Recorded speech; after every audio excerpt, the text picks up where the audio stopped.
On the edge of a dusty road sat a posh imported car. It was stained with splashes of mud all over, and its windshield was a mess.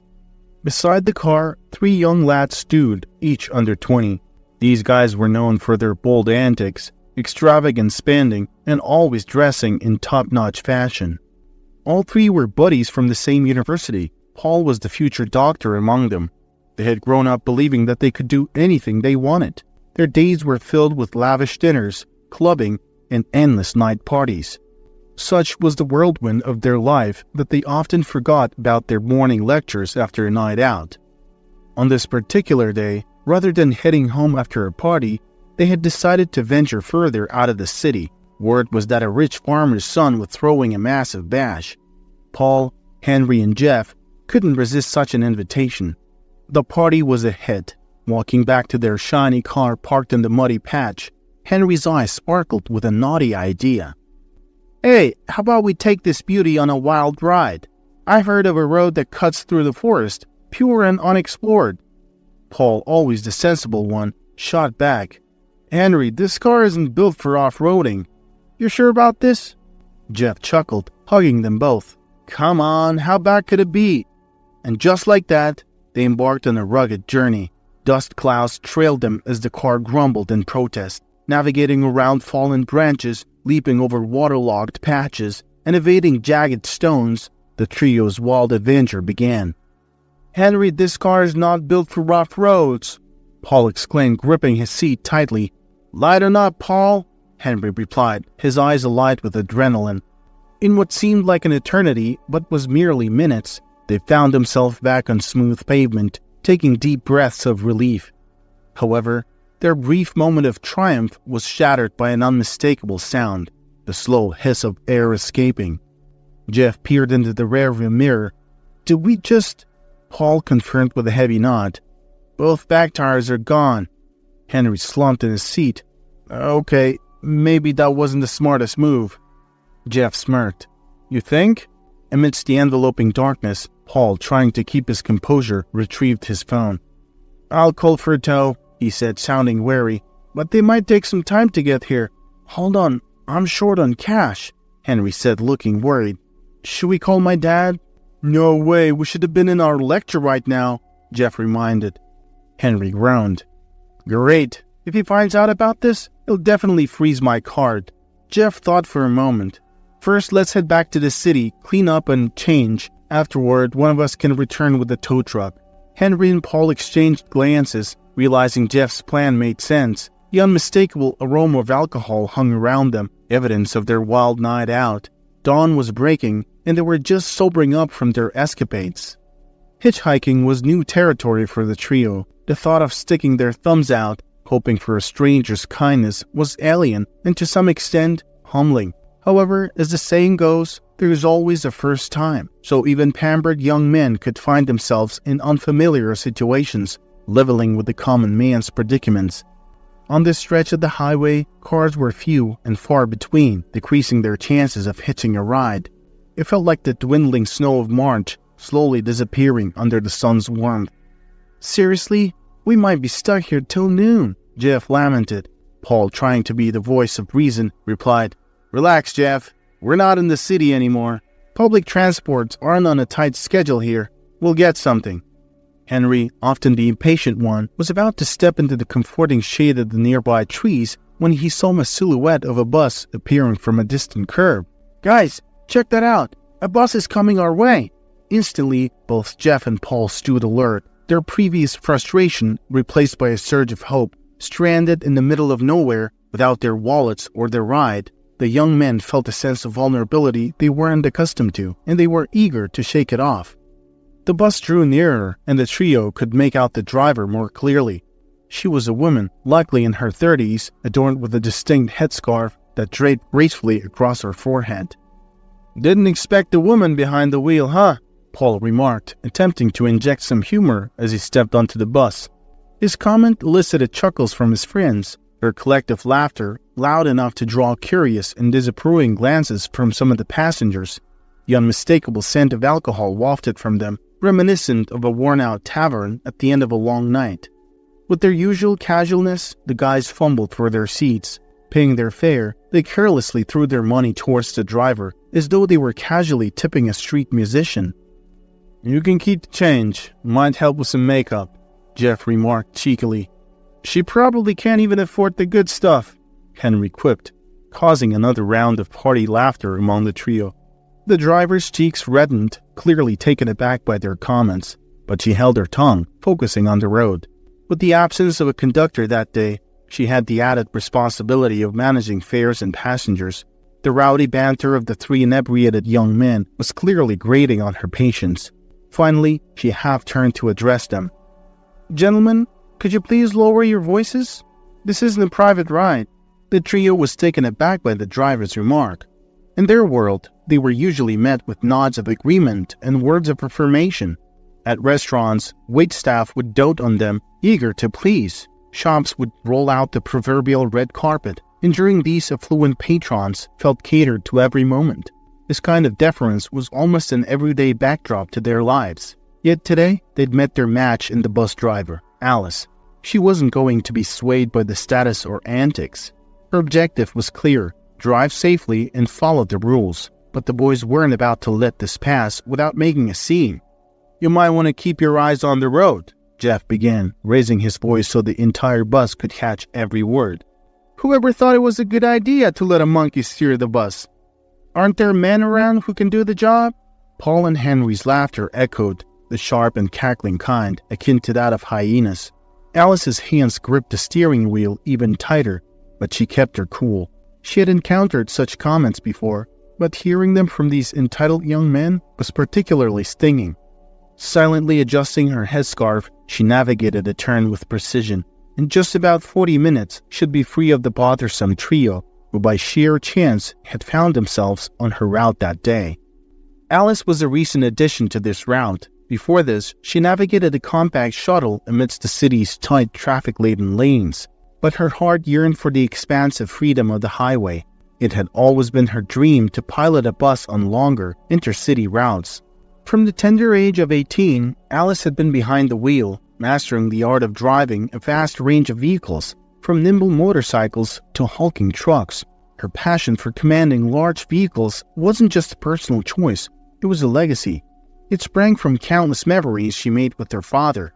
During her formative years, Alice's father, a seasoned driver himself, would often take her along on his varied journeys. These weren't just casual trips, but rather opportunities for her to witness the world of giant machines. She sat beside him in the roaring cabins of dump trucks, felt the rumble of semi-trucks under her, and even experienced the chorus of conversations on buses. Each trip with her dad was an adventure, a lesson. She would watch, fascinated as he effortlessly maneuvered these massive vehicles through narrow lanes and busy highways. Over time, Alice picked up not just the skills, but also her father's love for driving. And as she grew, it wasn't just about the vehicles, but the memories, lessons, and bonds she shared with her father that fueled her passion. Whenever Zoe saw Alice's enthusiasm for vehicles, she'd shake her head in disbelief. "Really, Alice? You're a mom. You've got a household to manage, a son starting school, and a sick mother to look after. Why this obsession with trucks and buses? I mean, sure, drive a car, but a bus? Really?" Alice took a deep breath before responding. "Zoe, you've known me forever. You know how close I was to my dad and how much time we spent on the road. Those trucks and buses aren't just vehicles to me. They're my childhood memories. I don't expect you to understand, but it's a part of who I am." For Alice, driving wasn't just about being behind the wheel. It was her escape, a way to find some peace amidst the chaos of her life. The familiar hum of the engine and the open road helped her find clarity, especially after the tumultuous year she had. A year ago, her husband Zach had walked out on her and their young son Sean. The whispered rumors in town suggested that he had fallen for a wealthy, younger woman who had caught his fancy. Many in their circle hadn't been surprised, often whispering that Zach was never quite the marrying kind. But to Alice, he had once been her everything. Alice would never forget her first day working at the bus depot. As soon as she walked through the door, the place buzzed with whispers and chuckles. Some of the drivers looked amused, while others looked downright disapproving. "Another one," the driver exclaimed, trying to make sure everyone heard him. A few others laughed. Another driver joined in. "What's next? A woman fixing engines?" Alice took a deep breath, fighting the urge to show any sign of weakness. "I'm here to do my job, just like you," she said, her voice strong but her heart pounding. The days and weeks that followed weren't easy. More than once, Alice questioned her choices, sitting alone in her kitchen, her face buried in her hands, but she refused to give up. She often stayed late to practice, driving her empty bus up and down the depot to master every maneuver. Alice's reputation at the bus depot underwent a significant change after a dramatic incident that unfolded on one of her regular routes. She was driving her usual path when chaos broke out ahead. A young man around Alice's age had been forced into a gut-wrenching decision. An inebriated driver swerved into his lane, and with mere seconds to react, he chose to veer his car into a tree instead of risking a direct collision. The crash was so violent that the front of the car crumpled like a soda can, trapping him inside. Worse still, sparks from the crash ignited a fire due to a ruptured fuel line, turning the vehicle into a ticking time bomb.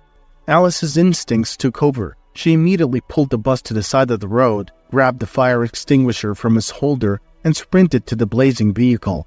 She worked with the efficiency and confidence of someone who had undergone emergency training, though she hadn't. With the clock ticking down, she battled the flames and wrestled with the mangled car door, trying to free the injured driver. Her tenacity paid off. With an adrenaline-fueled surge of strength, she managed to pull the man out of the wreckage. Barely seconds after, with him in her arms and a safe distance away, the vehicle burst into a ferocious inferno. As the ambulance's sirens wailed in the distance, signaling incoming help, passengers from the bus crowded around, praising her heroism. Back at the bus depot, word of Alice's bravery spread like wildfire. The same colleagues who had once mocked her now looked at her with newfound respect. In their eyes, she wasn't just a female bus driver, she was a lifesaver. This pivotal moment altered the dynamics at the depot, serving as a reminder that courage and competence weren't dictated by gender. Alice, through her fearless actions, had showcased that. While battling the ferocious flames that day, Alice wasn't aware of the injuries she was incurring. It was only later, when the adrenaline had subsided, that she truly grasped the damage. Burns marred her hands and face, leaving painful reminders of that terrifying day. While she could hide the marks on her arms with clothing, a significant scar on her forehead became an unintentional point of focus. Several friends offered advice on how she might hide the prominent mark.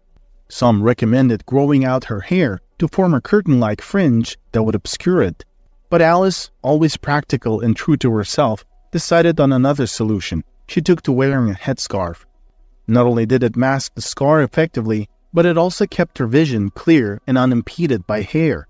Over time, a headscarf evolved from a functional choice to an emblem of Alice's bravery and tenacity. However, one thing sat heavily on her heart. The man she had risked her life for never made an effort to reach out and express gratitude. Alice didn't expect grand gestures or financial rewards. A simple bouquet of her beloved white roses would have warmed her heart. Even a handful of wild daisies, which she often spotted and picked during her drives, would have held great significance for her. As it was, she continued her routes with her usual dedication, often placing fresh wildflowers on her dashboard, driving past the very spot where she had once confronted danger head-on. Paul, Jeff, and Henry had grown bolder over time, acting as if they were untouchable.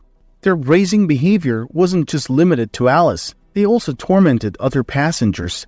Alice had reached her breaking point. "I've warned you before. Either calm down or find another ride," Alice said firmly. "Just keep driving and mind your business," Henry sneered. "And what's that thing on your head? Is that some sort of driver's uniform?" Paul said with a smirk, pointing at her headscarf. Alice's vision blurred as tears filled her eyes. The bus was filled with vulnerable passengers, including the elderly and children, making her feel even more isolated. Memories of past hardships surged forward, amplifying her current feelings of frustration. The abandonment by her ex-husband, the cruel comments from co-workers, and the condescension from certain passengers all combined into a storm of emotions. With a fiery determination, Alice slammed the brakes and brought the bus to a stop. Whipping off her headscarf, she pointed at the door, her voice resolute. "Out. Now. Walk the rest of the way or call your parents. I don't care, but you're not riding with me." Paul and his friends hesitated for a moment, but the sight of Alice wielding a fire extinguisher, not to attack, but to emphasize her point, made them think twice. They scurried off, realizing they had finally met their match. Stranded by the roadside, the trio's cocky attitudes evaporated, replaced by a creeping sense of embarrassment. They began their trek toward town, half-heartedly trying to hitch a ride. But as car after car sped by, it became clear that their appearance and reputation made them unwelcome passengers.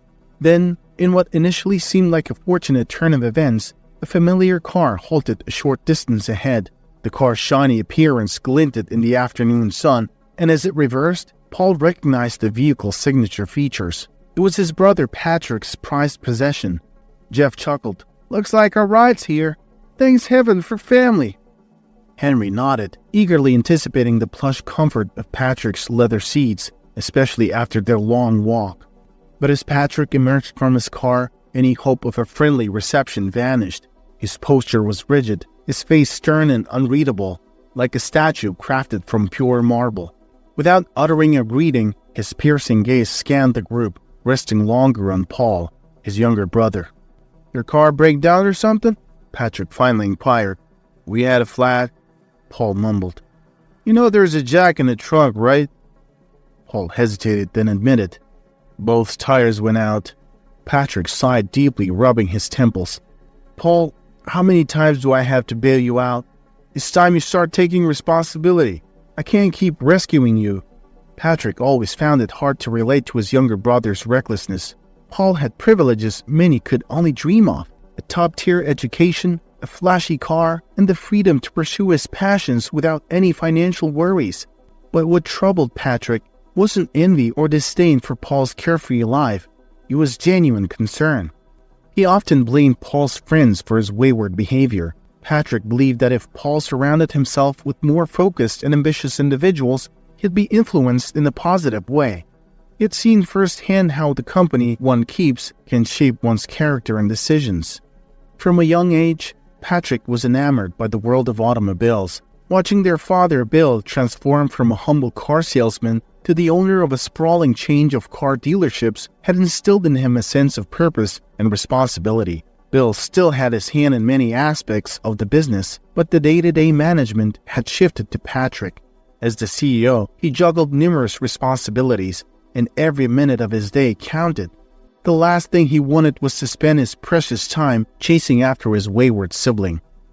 After dropping off Jeff and Henry, the drive home was filled with an awkward silence, the weight of the unspoken words hanging heavily in the air. As the car glided smoothly down the road, Patrick finally broke the silence.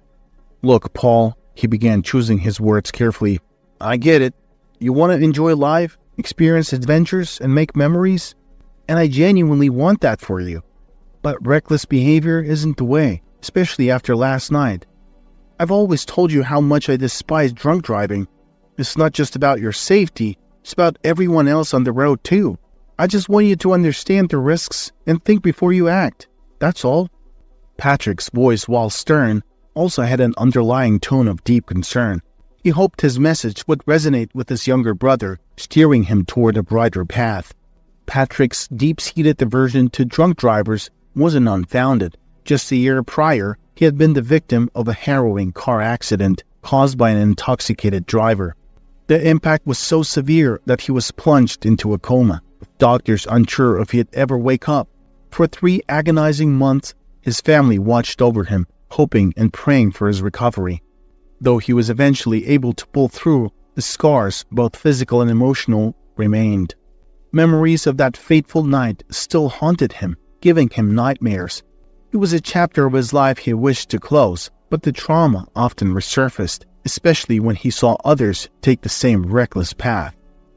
Paul was acutely aware of his painful history, even if Patrick didn't explicitly spell it out. The mere mention of drunk driving was enough for Paul to connect the dots, realizing the depth of concern behind Patrick's words. Every time Patrick spoke on the topic, it was a subtle reminder of the agonizing ordeal he had endured and the value of life itself. That evening, after parking her bus at the depot, Alice began her usual end-of-day inspection. She often found forgotten items on her bus, usually toys or umbrellas. As she moved through the bus, scanning for any left-behind belongings, a black object caught her eye. Nestled between the seat and the paneling was a cell phone. The memories of the three rowdy boys immediately flooded her mind, recalling where they had been sitting. With mixed feelings, she picked up the phone, stowing it away in her pocket. When she got home, the aroma of the evening's meal filled the air, a welcome distraction. It was a simple dinner, but one filled with love for her son Sean and her mother Kate. As they sat around the table, the trio shared stories from their day, with Sean animatedly recounting his adventures at school. After dinner, as Alice and Sean were playing a board game, the forgotten phone buzzed to life. Tentatively, Alice answered, her voice slightly guarded. The voice on the other end was hesitant. "Hello, miss. I believe I left my phone on your bus. Can I come by and pick it up?" Alice, recalling the earlier incident, questioned, "Were you the one who commented on my headscarf?" Paul cringed, regret evident in his voice. He had hoped to retrieve his phone without delving into the previous day's unpleasantness. "Miss, I sincerely apologize. We were out of line, especially after having too much to drink. What we said was wrong. Could I possibly get my phone back?" Hearing the sincerity in his voice, Alice softened a bit. "You can come by tomorrow, either before 7 a.m. or after 8 p.m. The next day, still carrying the weight of his actions, Paul enlisted his brother Patrick's help. He felt he needed the moral support, although he conveniently left out the details of the incident. They soon found themselves standing before Alice's doorstep, Paul's anxiety growing with every passing second. "Could you go get the phone for me? I'd rather stay in the car," Paul nervously requested of his older brother. Sensing his hesitation, Patrick probed, "Why don't you want to go yourself?" After a pause, Paul admitted, "We had a bit of a run-in with her on the bus yesterday. I'd rather not face her again." Sighing and shaking his head, Patrick decided to go himself. He walked up to the front door of the house and knocked. After waiting for a moment, Alice answered, her eyes landing on Patrick as she held Paul's cell phone in her hand. "Hello, I'm Patrick, Paul's brother. I've come to pick up his phone," he explained. Alice was momentarily taken aback, recognizing Patrick as the young man she had rescued from the fiery car wreck. She stayed silent, handing the phone over to him. Confused by her silence, Patrick thanked her. "Thank you," he said, starting to turn away. But before he could step off the porch, Alice spoke up, her voice firm. "Tell your brother he needs to learn some manners. Making fun of how someone looks isn't right." Patrick nodded, his face serious. "I'm sorry for what my brother did. He's got a lot of growing up to do. I'll make sure to talk to him." Stopping himself before stepping off the porch, Patrick took a moment to observe the headscarf that Alice wore. It was not of mere curiosity, but a feeling of déjà vu. As Alice started to close the door, Patrick hesitated before asking, "I hope it's not too forward of me to ask, but what's the story behind the headscarf?" Alice hesitated for a moment, her eyes shining with held-back tears. She looked at Patrick, taking a deep breath. "I'm just glad to see you out of the hospital," she finally whispered. The pieces of the puzzle suddenly clicked for Patrick. Recognition dawned on his face. Alice was the woman who had rescued him from the burning wreckage of his car. He felt a rush of emotions, from gratitude to shame for not recognizing her sooner. I didn't realize," Patrick stammered. "I'm so sorry. After the accident, I had memory issues. I've been trying to find the person who saved me, but I didn't have any leads." Alice gave a small understanding nod. "It's all right. I didn't do it for the recognition. I just did what felt right." Patrick took a deep breath, struggling to find the words. "Thank you," he finally whispered, "for everything. You're truly remarkable." As Patrick made his way back to the car, the weight of the revelation still pressed on him. The woman who had once selflessly risked her life to save him was now someone his younger brother had mindlessly mocked. The contrast was stark, and it gnawed at his conscience. If Patrick hadn't inquired about the headscarf, Alice might never have hinted that she was the one who had rescued him. He replayed their conversation in his head, marveling at Alice's humility. In an age where heroics often seek validation and acknowledgement, her genuine modesty stood out. As he approached the car, he glanced back at Alice's house, noting the simple exterior and the neatly kept garden. The woman who lived there was a hero in the truest sense, yet she lived a modest, everyday life. Her home, like her, didn't scream for attention, but stood strong, humble, and full of stories. He felt a mixture of guilt for not recognizing his savior sooner and anger towards his brother for disrespecting her. Paul, noticing his brother's extended absence, grew impatient. "What took so long?" he inquired as Patrick climbed into the driver's seat. Patrick turned to Paul, his eyes filled with a mix of disbelief and disappointment. "That woman, Alice? She's the one who saved me from the car crash," he began, trying to maintain his composure. "The headscarf you and your friends ridiculed conceals the scar she sustained while rescuing me." The weight of Patrick's words pressed heavily on Paul. Memories flooded back of the day he had received news of the accident.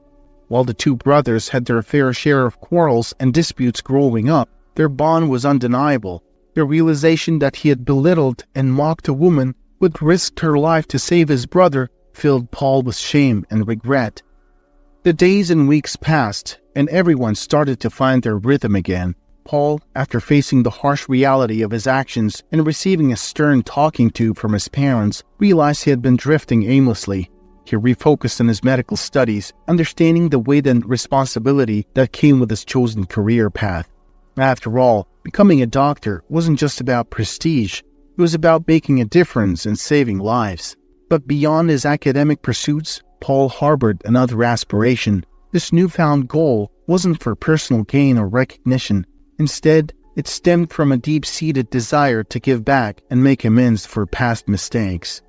Paul had talked to one of his teachers, who was also a doctor who did surgeries. A couple of weeks later, Paul found himself outside Alice's house again, but this time it was early in the morning.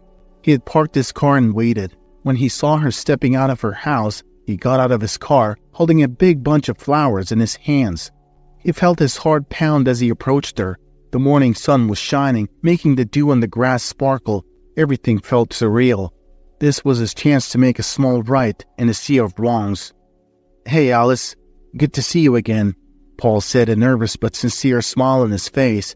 Alice turned, and her eyes widened in surprise at the sight of him holding a colorful bouquet of flowers. Hi. What's going on?" Alice asked, clearly puzzled. "My name's Paul, by the way. These flowers are for you," he said, extending the bouquet toward her. "And, would you be willing to come with me to meet my teacher today?" Alice looked even more confused. "I have to go to work. What's this all about?" Paul grinned, a hint of relief in his eyes. "Don't worry, I already talked to your boss. You've got the day off." "Really?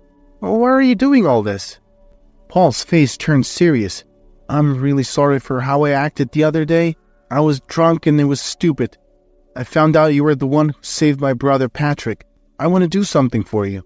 They drove in silence to a private medical clinic. Before going inside, Paul looked at Alice earnestly. "Look, Alice, you don't have to worry about anything, okay? We're here to see a doctor about your scars. And don't worry about the cost. It's all taken care of." Alice looked at him, her eyes welling up with tears. She couldn't believe this was the same Paul who had mocked her. It was a shocking but heartwarming turn of events. Paul hugged her gently and said, "Everything's gonna be okay, Alice. Patrick searched for you, you know?" Paul continued, "I get that you're the kind of person who doesn't expect thanks for doing something good, but I want to make it right, if you'll let me." Alice was touched. She felt a surge of emotion and finally said, "Thank you, Paul. I never expected this. But thank you." For Paul, this felt like a moment of redemption. He still had a lot to learn, but helping Alice was a step in the right direction. He was finally starting to understand the impact of his actions on others and was determined to keep becoming a better person. Dr. Stanley was one of the top plastic surgeons at the clinic.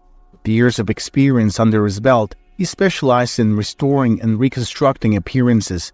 After an extensive evaluation, including tests and consultations, Alice was scheduled for surgery. A week later, Alice underwent the procedure. Everything went smoothly, and Dr. Stanley was pleased with the results. She spent a few days in the clinic for post-operative care before being discharged with detailed instructions. Dr. Stanley stressed the importance of rest, advising her to stay home and recuperate for the next 2 weeks. During this time, Paul became an unexpected beacon of support. He frequently dropped by, bringing fresh groceries, preparing meals, and even helping out with chores. He spent time with their young son Sean, playing games and telling stories, and offered assistance to her elderly mother, ensuring her medications were in order and she had everything she needed.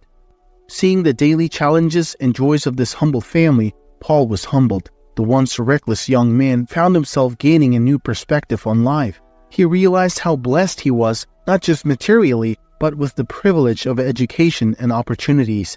Yet in his previous mindset, he'd taken all these for granted. Spending time with Alice and her family, seeing their resilience, their bond, and their simple joys instilled in Paul a newfound appreciation for life's blessings. His heart felt fuller, his purpose clearer. The gratitude and love reflected in Alice's eyes every time he visited were enough to confirm that he was on the right path, making amends and finding true happiness in giving back. Bill and his wife Jackie began to notice a distinct change in Paul. Gone were the days when he would stumble home in the early hours after a night of reckless partying. Now he was more likely to be found with books in hand, engrossed in his studies, or waking at dawn to seize the day. This transformation was unmistakable. One evening, as the family sat in the living room, Paul rushed to his room, retrieving something, and promptly left. They exchanged glances, each silently acknowledging the evident shift in his behavior. There was no need for words. With a chuckle and a raised eyebrow, Bill commented, "Looks like our boy is finally growing up." Jackie nodded, a proud smile forming on her lips. "It's about time," she replied, their emotions a blend of relief and pride for the young man Paul was becoming. Alice stood in front of her mirror, tears streaming down her face. For the first time in a long while, she felt like she could look at herself without being reminded of the scars. She touched her reflection, overwhelmed by emotion. Just then, Paul's car pulled up in front of the house. He got out, arms loaded with bags of groceries and a large box that had a picture of a toy bus on its side. When he walked into the house, Kate, Alice's mother, couldn't help but chuckle. "Oh, Paul, you really should stop bringing so many gifts. You're going to spoil Sean rotten." Paul grinned as he put down the bags in the big box in the living room. "This one is special, though. It's a toy bus, just like the one his mom drives. I thought it would make him happy." Alice came out to see what all the fuss was about. When she saw the toy bus, her eyes lit up, echoing the newfound lightness in her own life. "You're incredible, Paul." "Thank you." "No need to thank me," Paul replied. "You've already done so much for us. This is the least I could do." Paul's family was used to their Friday evening dinners together, but this Friday was different. Everyone was seated and ready except for Paul. When he finally walked through the door, Jackie couldn't resist asking him about his frequent, mysterious absences lately. Smiling, Paul glanced at his brother Patrick and then turned to his mom. "Mom, do you remember how much I used to bug you for a sister when I was little?" His mother chuckled. "Oh, you were relentless, honey. Patrick here wasn't too thrilled about your demands, since he was already your brother." The room filled with laughter, but it was interrupted when Paul's phone buzzed with a new message. Paul stood up, his expression turning serious. "Well, I think I found someone I'd like to call my sister, Mom." Curious eyes followed him as he walked to the front door and opened it. To everyone's surprise, standing there was Alice, looking absolutely stunning in a simple, elegant dress. For weeks, Paul had been inviting Alice to come for dinner, but she had always declined. This time, though, she'd finally said yes. Paul turned to face Patrick, his eyes shiny with unshed tears. "I love you, brother," he whispered. Patrick struggled to keep his own emotions in check. He was usually reserved, not one to wear his heart on his sleeve, but seeing Paul's genuine gratitude and affection towards Alice, the woman who had saved his life, touched him deeply. It was a testament to the depth of their brotherly bond. And as Patrick's eyes met Alice's, a different emotion stirred within him. He saw a beautiful, strong woman who had been through so much. The scars she once hid with her headscarf were now gone. but it was her inner strength and resilience that truly captivated him. He felt a connection, a pull, something he hadn't experienced in a very long time. At that moment, amid the warm glow of family and love, new beginnings were taking root. Patrick could feel it in his bones. This was the start of something significant. Alice smiled, realizing that the kindness she had once given had come back to her in the most unexpected